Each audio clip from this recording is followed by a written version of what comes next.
back to my channel. If you're new here, hello, my name is Twee, and damn, we really do have a special guest today. We do indeed. So I am Guang. I am the boyfriend of ex-Twee Lee. Yay, he's my partner in crime. I am the guy that works behind the scenes. I do literally everything. Everything I don't want to do, I pass it on to Guang. Twee wrote me into this video because she's like, you haven't filmed a video of me for so long. I know. People's houses so many questions. Today we're going to be talking about how we brought this house. Two regular schmegular people grew up with nothing. Both of us came from council estates. For the longest time, I never thought that me and Gran would be able to own our own place. Like, I always thought we're probably going to be living with my mum for the longest time, and maybe I might buy my mum's house. I don't know, things change. You just want more things. The more life experience you have, the more your goals change, and here we are today in our new house. So we're going to explain to you guys what the process was, because a lot of videos out there, they skim over stuff and don't tell you the full deets of every step of the way, because there's a lot of steps that you have to jump before you actually have our own home. Even before you even start looking at homes, there's so many things you need to prep for. Like, we've been saving for years and years to buy a place. Even when we thought we had the deposit, there's so much more you need. And it wasn't an easy process, guys. It really wasn't. A lot of shedding tears from Twee. Yeah, of course it is. A lot of working behind the scenes to just even get the money. There's all these kind of fees and all this kind of stuff that no one really spoke to us and told us about. So because I want to tell you guys all of the tea, this is going to be split into a two-parter video. This is the first part, telling you guys our experience, what the steps was to buy the house, and then the second part is going to be uploaded next week, and that's going to be with my sister, who actually owns her own place already, and she was also very much involved in our house buying process. Like, she came to all the viewings with us, so I feel like it would be a really good insight to see that perspective from my sister and what it was like years ago versus nowadays. Okay, so if you guys want to know how we managed to buy this property, please keep watching. Drop the intro.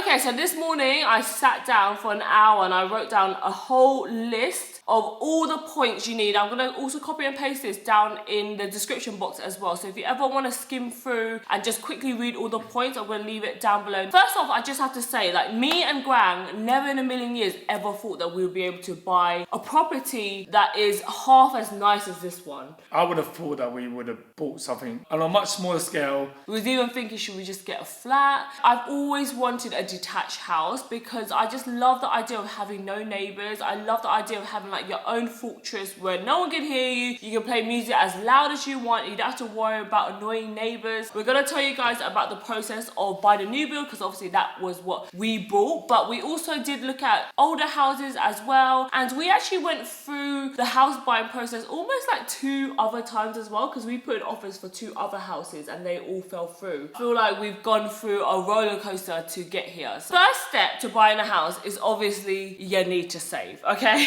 Buying a house is not cheap. There are a lot of schemes though that you can go down. I know in the UK we have this government scheme where you only need to put a 5% deposit down. The government will loan you the rest. However, I think with that scheme you are going to be paying a little bit more monthly. So for us, we wanted to put down a bigger deposit so that our monthly repayments wasn't as expensive. There's also another shared ownership scheme where the government and you both go into buying a property and you pay for rent as well. So with that scheme, you pay rent and you pay a mortgage, which I think that's what your brother done actually. So my brother done that way because it helps you get on the property ladder a lot faster, and you want to have to put a bigger deposit on that. Obviously you don't own the whole property, so you're paying rent on it. So in the UK, I think the normal deposit is 10% of the property. Whatever you are earning at the moment, times that by 4.5, and that's how much the bank will loan you. Obviously, it's a lot better if you have 2 incomes, and you can either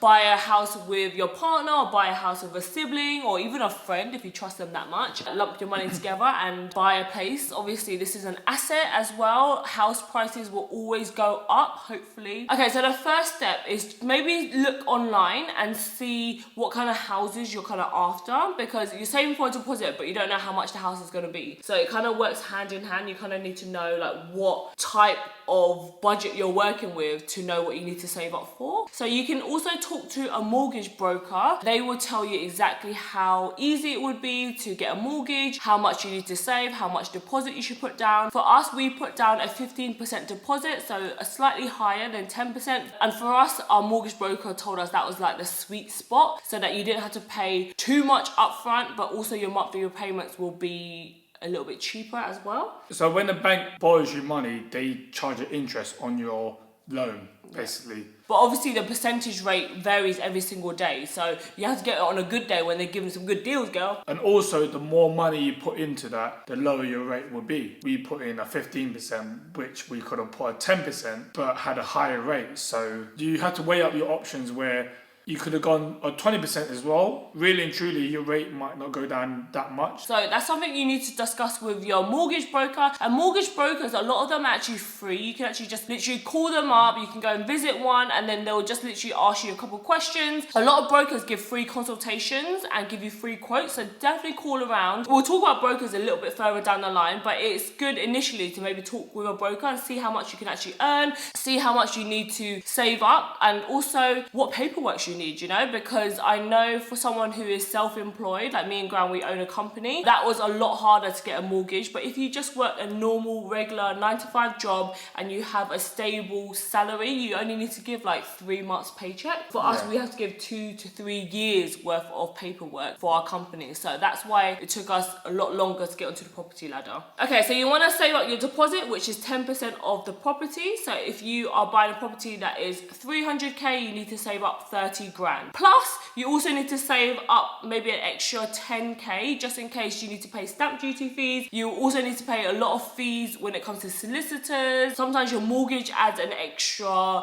application fee as well. That's like another 1,000. You also need to pay your surveyor, and you also need to buy furniture and all that stuff. So I would say save up an extra 5 to 10k. And stamp duty fees is something in the UK where every single time you sell a plot of land, you have to pay for stamp duty. So when we was buying a house, the UK had a deal going on where any houses 500k or under, you didn't have to pay stamp duty. So that was a big incentive why a lot of people were buying at the time. I'm sure if you guys went on Instagram, you see everyone and their mama just buying houses, because at the moment there's no stamp duty fees up until June, so it might be finished by the time you guys watch this. That was a big incentive for a lot of people to kind of start getting on the property ladder, which is one of the reasons why we probably, you know, jumped on the bandwagon with that as well. Anything that was under 500k, you got free stamp duty. So if you bought a property more than 500k, then you paid the additional stamp duty on just a fraction of what it went over by. So if you bought a 600k property, you pay stamp duty on just 100k. That stamp duty holiday saved you £20,000. So obviously that's why the stamp duty holiday was like, wow, so amazing. You have to pay that extra fee, because I don't even know what stamp duty is for. Goes into the government, I guess. So don't just think about your 10% and you call it quits. You got a stamp duty, you got a solicitor's fee, you had to pay everything at Tom Harry. Okay, so the next part is meant to be the fun part, and it's looking for the house. Me and Gran started looking last year, July? For us, it was like a 10-month process. Depending on how picky you are, you might find something within a week, you might find something within a month. I know a couple of people that go into their first house and they're like, I'll take this one. But for me, I am a picky ass bitch. I felt like I had so many requirements, and something that I definitely look back on is you do have to compromise. There's never a perfect house. You always feel like, what if there's more out there? What if there's better? There is this feeling that when you walk into the house, you just know it's the one, and all the compromises, it doesn't even seem like a big deal. Obviously, write down a list of all the non-negotiables. Like for us, we wanted a 4 to 5 bedroom. We wanted a detached house. Ensuite.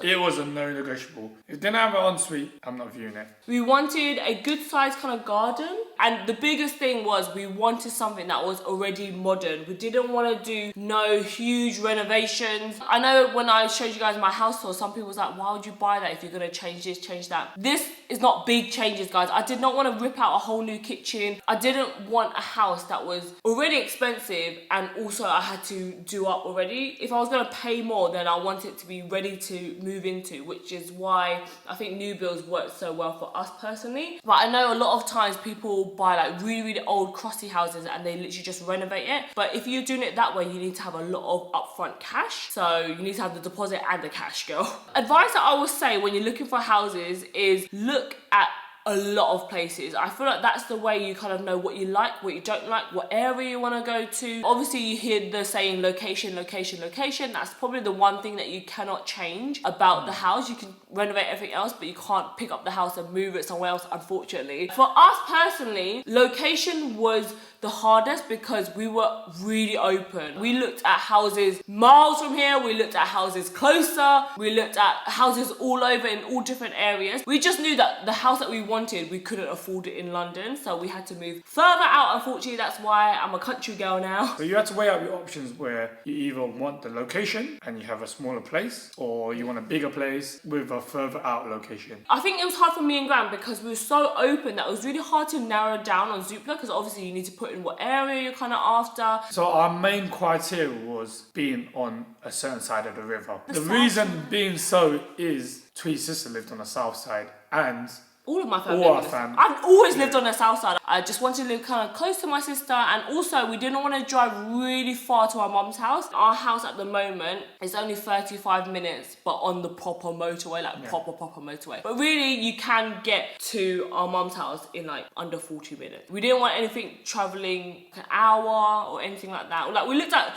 really nice places, but further out, which were cheaper. The traveling was just too far. This house is just far enough where any further we wouldn't have looked at. But I just say I really like this area. It's a really nice area to raise a family. It's quite an affluent area. Whenever people come to visit, they always say, oh, this is a really nice area. And I'm like, oh, really? I don't know anything around here. We had no idea of this area. We just basically liked the house that much that we decided to move out here. But the thing that told me on the house was that it was close to a train station, which I thought would be an amazing investment if we ever sell the house in the future. That is something to look at. How far is the house from a local shop? What is the area like? Is there a lot of council flats around here? Like, how long is it to get into London if you need to commute? Is there parking? What is the main ethnicity that kind of lives around here? Like, all these things you should also know about so that you kind of know what you're getting yourself into. Also, everyone's criteria is different. You might not need to go to London like us. If I needed to go to London, just driving 40 minutes. I know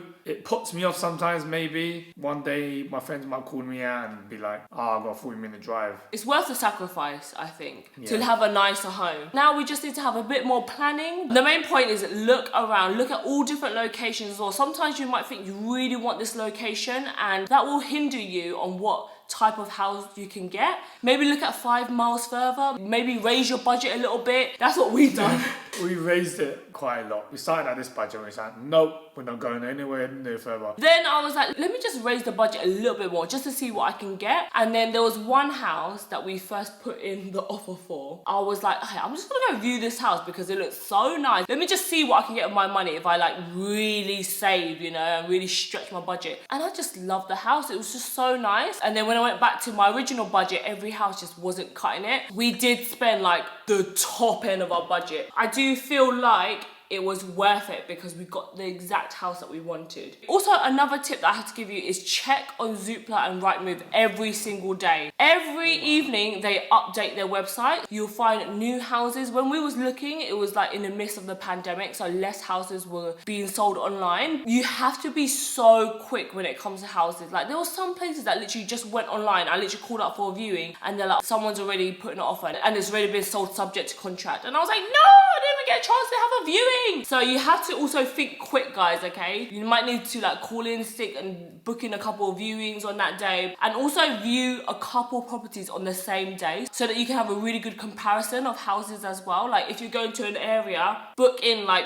4 to 5 viewings and do them back to back so that you can have a good idea of what that area is like, what the shop is like, and then you talk to the neighbours as well. Funny enough, we viewed this property just the basis of another property that we was viewing, and we was like, oh, this is only 5 miles down the road, let's go view this property too. And then we booked a viewing and look where we're now. And also this house only had like 3 photos, so if we wasn't in the area we wouldn't have gone all the way here just to look at a house that had 3 photos. If you're looking for new builds, check the developments, what is up and coming. If there's a developer that you really like, keep an eye on their subscription, email, call up the estate agents and just get friendly with them, because they'll keep you updated when there's anything new, or if anyone cancelled or anyone pulled out last minute, you can snap up the place, you know? If you know exactly where you want to buy, you go straight to an estate agent in that area and be like, I want a property here. They will call you up each time they have a property, because some properties don't even come on Zoopla and Rightmove. Make sure you dress up for the house viewings. They won't take you seriously, especially because me and Gran look quite young, you know. So make sure you dress up. That was the only time in my life where I ever thought that, oh my god, I need to wear like something designer so they know I mean business, you know what I mean? Okay, so the next step would be making your offer. That is when you look at something and you're like, wow, this is the one. But before you put an offer, go and view that house again. View it 3 times. We viewed this house 5 times in total before we went through with the exchange. I definitely think it's worth looking at something at least twice. The first time when we made an offer in the house, we looked at it once we made the offer, but I definitely regret doing that, because the second time when we went to view the property again, it was like, wasn't as nice as I remember. Like the first time you have like these rose-coloured sunglasses on, like, oh wow, everything's so nice, everything's so new. And then the second time you go to it, you're like, oh really, there's actually a crack there, or really there's actually no parking outside. I don't know, like when you go to the property the second time, that's when you confirm if you like it or if you don't like it. Also to note is, go at different times, because you might get more antisocial behaviour at night time. And also there might be more traffic outside, the road might get busier, there might be a lot of school kids outside your door. You want to go at different times during the day when you do your viewing. So when it comes to making the offer, that is really exciting, it's very nerve-wracking. You can put in your offer 2 ways, by calling the estate agent, or they might call you to ask you what you thought of the property, or you can also do what we've done and we wrote an email. However, I always recommend for you to go lower, guys. Like, who's paying asking price? Not me, honey. I'm always bartering, okay? You also have to mention that if you do a lower offer and someone else is outbidding you, you might lose the property. So make sure that is good enough that the seller will consider, because a lot of properties, they just get snapped up real quick. However, if you are a first-time buyer, that is a big advantage. Even if you go for a lower offer and someone else is in a chain with a higher offer, they might even just go with you, because you can get the transaction done a lot quicker. Don't be scared, okay? Because I know a lot of girls, a lot of people, they might be like, oh no, we're gonna lose the house, I'm just gonna pay whatever they're asking. No guys, no, you need to freaking negotiate, okay? This is time to put on your big girl panties, give them the number that you want. Obviously, they will probably always go in with a counter offer, so that's why you need to go in lower and then expect for them to come back with a counter offer, and then that's where you kind of go back and forth from there. Remember guys, this is thousands of pounds that you talk about. It might be like 530, and then when they go up it's like 535, and then you're like, no, we want to go 532. Every £1,000 counts. You're honestly be kicking yourself if you just didn't ask. Like, if you don't ask, you don't get. Obviously the developers or the sellers will always try to get the maximum amount that they can. Who's to say that is how much the house is worth? You know, it's only worth what people are willing to pay for. So what Twee mentioned as a chain is, so if we decide to sell our house and we found another house, we will have to sell our house to buy the other house. So that's when you're in a chain. But as a first time buyer, you don't need to sell anything to get into the property ladders. That is a big advantage. When you're in a chain, if one person couldn't get a mortgage, one person couldn't sell the house, that's when the whole chain breaks and you might not get the house that you want. Keep saying, like, with a first time buyer, you'll be able to exchange, you'll be able to get the process done a lot quicker than if someone had to sell their house first before they're able to buy this house. That's what you need to use as leverage, girls. So don't be afraid to negotiate. I know a lot of people are scared. Don't be scared, guys. You don't ask, you don't get. Also, if you're buying from not a new build, they might be moving on to something else, so you might have to wait for them to get out, basically. Yeah, because they will be in a chain. That's when things could fall through. They might not even want to sell their house anymore. Don't be scared to put on a cheeky offer. Even though we bought a new build, we went down real hard. We went down at least 50,000. So I would probably say if you are negotiating, your initial offer should be at least 10%. 10% lower than what they're asking for. And then also, if you're buying a new build, something that I wish people would have told me is to negotiate also when it comes to incentives. I wish I would have asked for more lighting to be put upstairs. I wish I would have asked for the grass to be lawned instead of seeded. I wish I would have asked for the utility room to be boarded up. Because of Gwang, he was like so scared and he didn't want to like ask for other stuff. He was like, no, just say after, just say after. But once you make that first offer, you can't keep adding more stuff, you know, it just doesn't make sense. So it's better to ask loads at the start and then you can slowly like whittle the things that you don't really need if they're being like, no. So if you're buying a new build, that is the biggest thing that I have to drill into someone's head. Ask. Be cheeky, don't be scared. Because I feel like Gran was scared and then I was like, oh no, I want to do it. But then Gran told me not, so then I didn't. But then now I really regret it. Afterwards, we wanted to move like another radiator and they were like, oh, that's going to be another £2,000. I'm like, oh, I could have just negotiated that in the first one because it was moving the other radiator. You also have to note that you do not want to insult people. Oh no, insult them. Especially when you have your mortgage in principle as well. That's when they know you mean business because you've already been to the bank. So your mortgage in principle is when your broker goes to the bank, they will give you a piece of paper to say that I will loan you this amount of money. So that's proof from the bank they're willing to loan you the money if everything is correct and true from what you provided them. Some places won't even let you look at properties until you have your mortgage in principle, so that's why I said to go to a mortgage broker before you start looking at properties. Once your offer has been accepted, that is a very exciting moment. You have to probably pay a reservation fee if you're buying a new build. So we paid £1,000 for our reservation fee. So that basically means if we back out, then we can lose a percentage of that. This fee will range. Some people pay like £500, some people pay £5,000, and it just changes on different locations, but that money goes towards the house in the end. That reserves you for 4 weeks. So if you don't complete in 4 weeks, and if your paperwork doesn't come back in 4 weeks, for example, your solicitor's slow, with our developer, he said to us, we want 4 weeks exchange. They say 4 weeks, but realistically, it's probably about 4 to 6 weeks. They basically don't want an exchange where it takes months and months and months. Especially with a new build, they kind of make houses and they just want to sell it and move on to the next development. You have to make sure you're able to do that fast turnaround. An advantage of buying a new property is that there's loads of different incentives. Some developers even pay for your stamp duty for you. They even pay for your lawyers and solicitors fees. They might pay for your deposit for you if they really want people to kind of move in and get the ball rolling. However, with new builds, you are paying a premium because obviously you're the first one that's gonna live in the house. So new builds tend to be a bit more expensive. What I noticed was a lot of older houses, they were like the same price as what we're looking at. A lot of people say that new builds are built like cardboard. Yeah.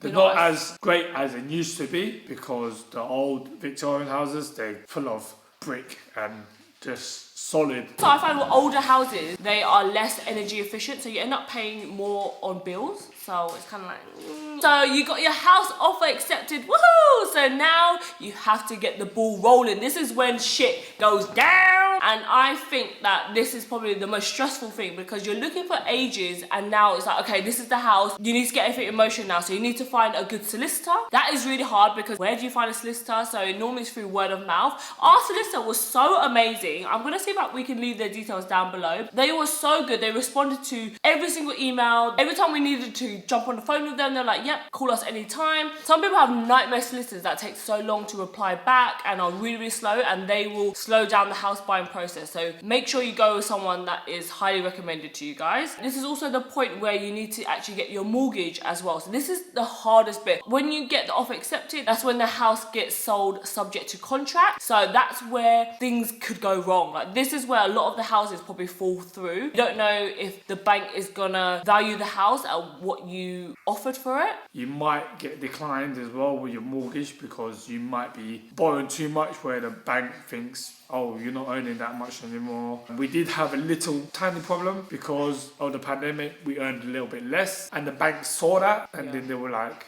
why is she earning less than she did last year. Our situation is really different because we obviously have a business, and if you was working a 9 to 5, then it's totally different because your salary is the same every single month. Also, things might fall through because of your credit score as well. I know in the US, credit score is really important. I think in the UK, it's not as important. Obviously, if you are in debt, barely manage to pay your overdraft and stuff like that, that will affect your credit score. That was never really an issue for us. We just had to make sure we're on the electoral roll and make sure we pay off any credit cards, don't open up any new loans. A little tip when it comes to hiring a solicitor, hire someone that isn't from London. London solicitors, they are so much more expensive, and also we never needed to meet our solicitor, we never needed to see them face to face. Everything was done over phone, over email. If there was any document, they'll literally just post it to us first class. We hired a solicitor that was from Brighton, and they were so much cheaper. I think we paid like maybe 1,500, a little bit more, maybe 1,800 with VAT. But people in London, to do the exact same job, they was quoting us 2,500. So definitely call around. Don't just go with the first person that you speak to. Also, that advice comes to mortgage brokers as well. Some mortgage brokers will charge you a fee, or some mortgage brokers will get the fee from the bank. Some mortgage brokers might charge both sides, like how ours did. So make sure you shop around. But for us, we needed a specialist mortgage broker because we was basing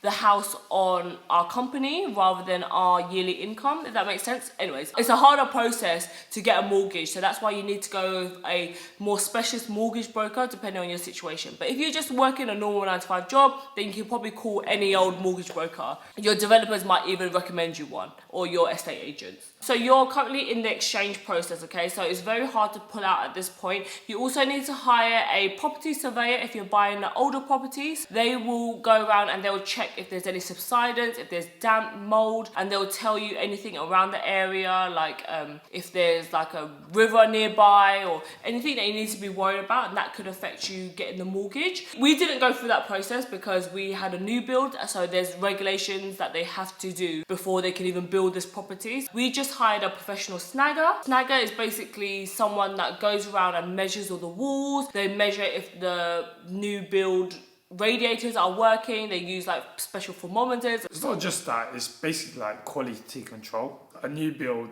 you build it, and obviously you might have a little screw loose or something like that, which is really something simple, but really and truly that screw shouldn't be loose. That's where you pick up on that snag. But if you bought old property, then there's no snagging list. Snagging list is basically before you move into the house, you walk around and you say like, oh, this needs to be repainted, or there's a crack here. Basically point out all the imperfections of the house. Obviously, if you're buying an older house, you don't have that. You just get whatever's on the tin, you know? Might have plans to renovate in the future or whatever. And normally those houses, you can negotiate a bit more. When there's cracks and mold or something in the house, you might say like, oh, because of that, we have to go £20,000 lower or something, you know? You can use that to your advantage. New builds have a 10-year warranty, so if there's anything structurally wrong with the house, they will come back and fix it for free for 10 years. And then also I think there's like a 2-year thing if there's any cracks, because obviously it's a new build house, so everything's still settling and there will be cracks around the house, which is completely normal. We had definitely seen cracks around our house already, and we already emailed the developers and they said that no worries, we're going to come back and patch it all up for you. I love having a new build, honestly. It's so nice to know that you're the first person that took a shit in that toilet. It's amazing.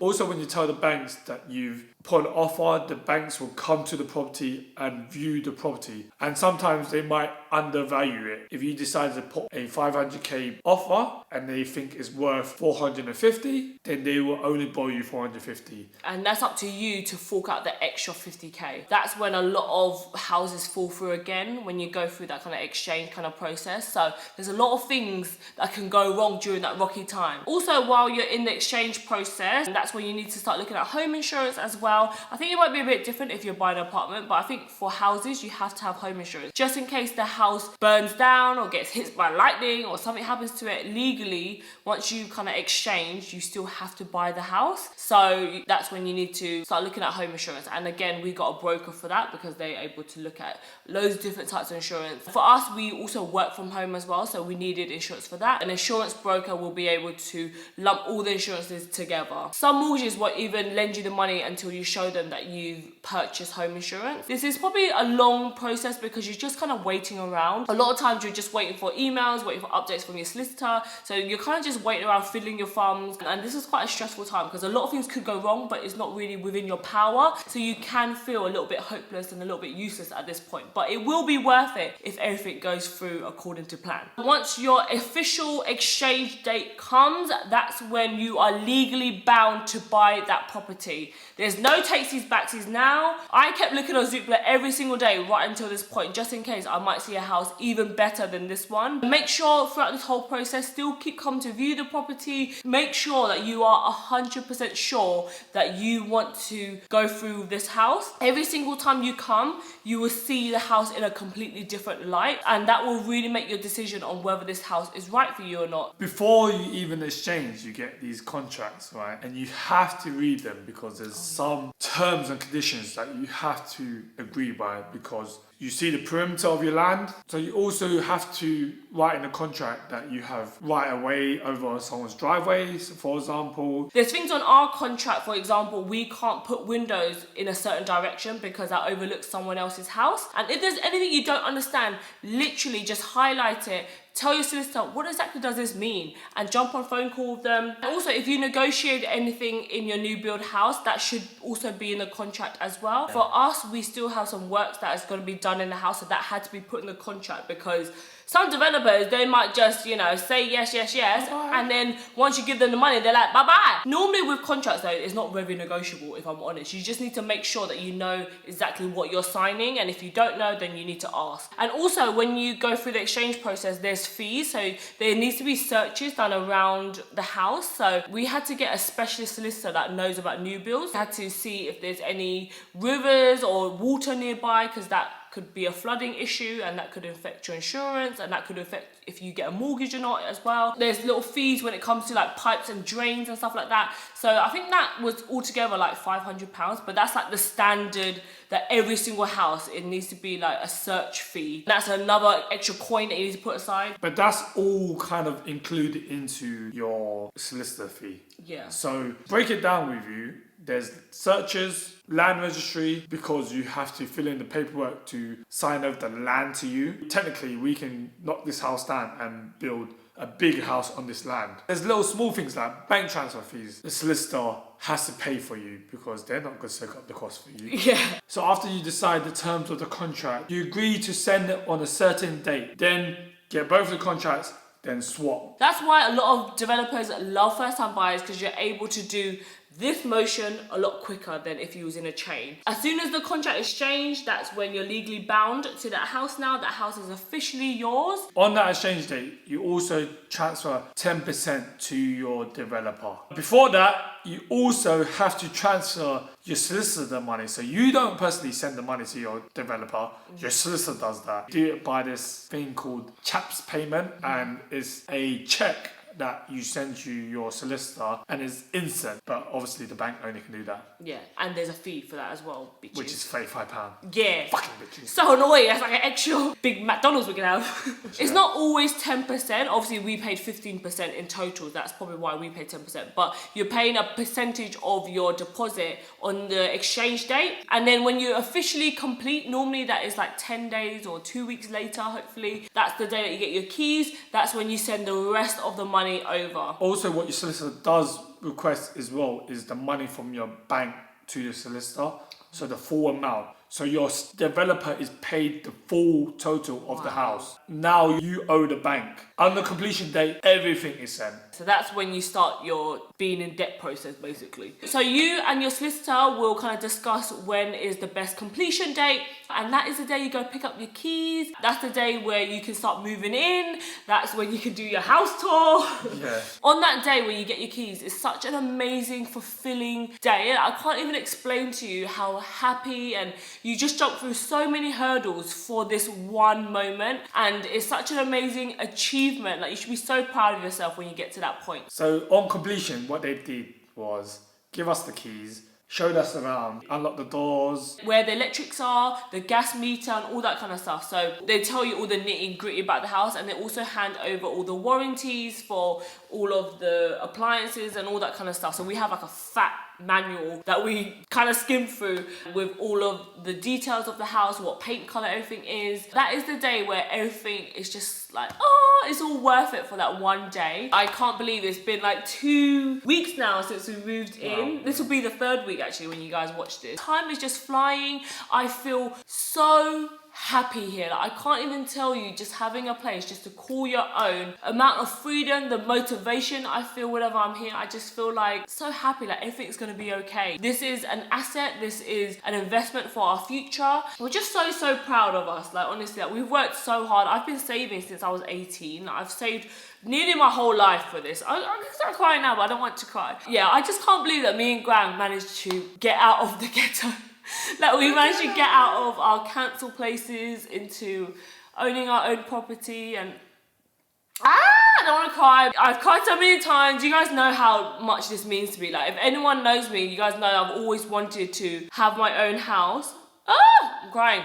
Not gonna lie, it was quite stressful. There was times where we thought we would never even find a house that we liked. We thought that this day would never come, and we've been here now for 2 weeks and it's amazing. If you are thinking about buying a house, you think like, oh, in the future I want to start investing into my future, saving some money away, do it. Your future self will just thank you for it. If you are thinking to buy a house, it's now or never, honey. Like house prices will always keep going up. So it's the safest place to kind of store your money. You know, there's no point having loads of money in the bank. You should always be investing your money. The sooner you get on the property ladder, the better, because things are only going to get harder. There's new rules coming out. House prices are going up. There might be even more fees in the future. You just don't know, you know. Start saving now. Open yourself up an ISA, start putting your money towards a separate bank account where you don't look at, and let the money just build up. All the little sacrifices you need to do, it will be worth it in the end, you know, just to have somewhere to call yours. But yeah, guys, that is it for this video. I really hoped you guys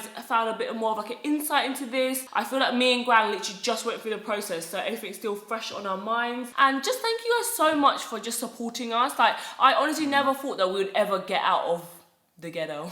The ghetto. I never ever thought we'd ever get out of our council properties. I just thought that's just what our whole life was ever gonna be. You got any words to say? No, I'm just so proud of you. Oh, I'm proud of you, babe. I'm glad I can help Tweed tick off a dream of a list. Oh, that's so Yes. lovely to say. I basically put my heart and soul into this place. We've saved so much, and we've always said that we wanted to buy our own house. This was the biggest accomplishment that we ever achieved. It's your ultimate goal, really. Yeah, it's the most expensive purchase you'll ever have in your whole life. I'm looking forward to spending another 35 years in debt with you, babe.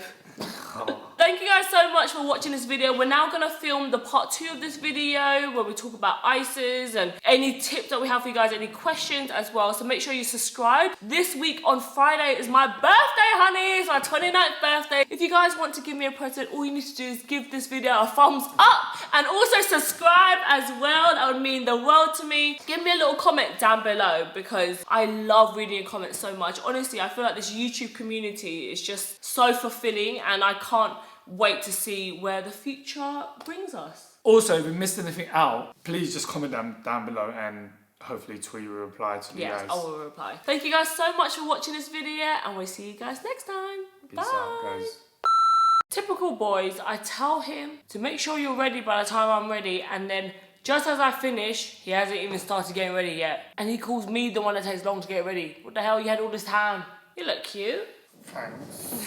You look cute too. Ready to film? The guy that takes 5 hours to put on his makeup? Always does this, you. You know I'm gonna be like 45 minutes, and then you wait till 45 minutes up, and then you start getting ready. I was doing work. No, actually. you wasn't. Yes. Alright, don't get no ideas, you. So this is gonna be a two-part. Roll the intro. You have Hum's line. That's my line, actually. She copied me. Oh, okay. I started that. Should we think that intro was good, or should we start again? Drop the intro. Oh, okay, a new line. Okay. I changed it up because Remix, okay. Hilm copied my line. Trendsetter over here. She's trying to make it sound like it was her line. But really, if we go back in the YouTube videos, I started it. My sister's here already! We were supposed to film this ages ago. It's like 8 PM at the moment. Jesus. Oh, it was a delivery. Oh, an Amazon order. What about You see when grass sits down, it's like a seesaw. Oh, hello, Chanel. Hey, Chanel is here now. Hello guys, is this the vlog or is this the edit? What are are you wearing? You go to the strip club or something? Fucking hell. She literally got her ass cheeks out. There's a lot of, maybe you get... What is that? So maybe some... I thought that was a long one. We'll make it work. Trim it down, bitch. Let's film another one now. Now you have Hilda, so you won't talk as much. So you just be there like nodding your head. Hello! We're ready for you! How can they buy a new car now, since we bought this place? No, we have to buy another property next. Can I buy a new watch? You can walk yourself to the bin, because I'm not even going to answer that. Alright, come on, Miss Hussy. Look at her in her booty shorts, Jesus. The camel is real. Show them the puss, show them. What's the most amazing thing about living on your own? Have sex. The sex has been good, I'm not going to lie. I'm joking.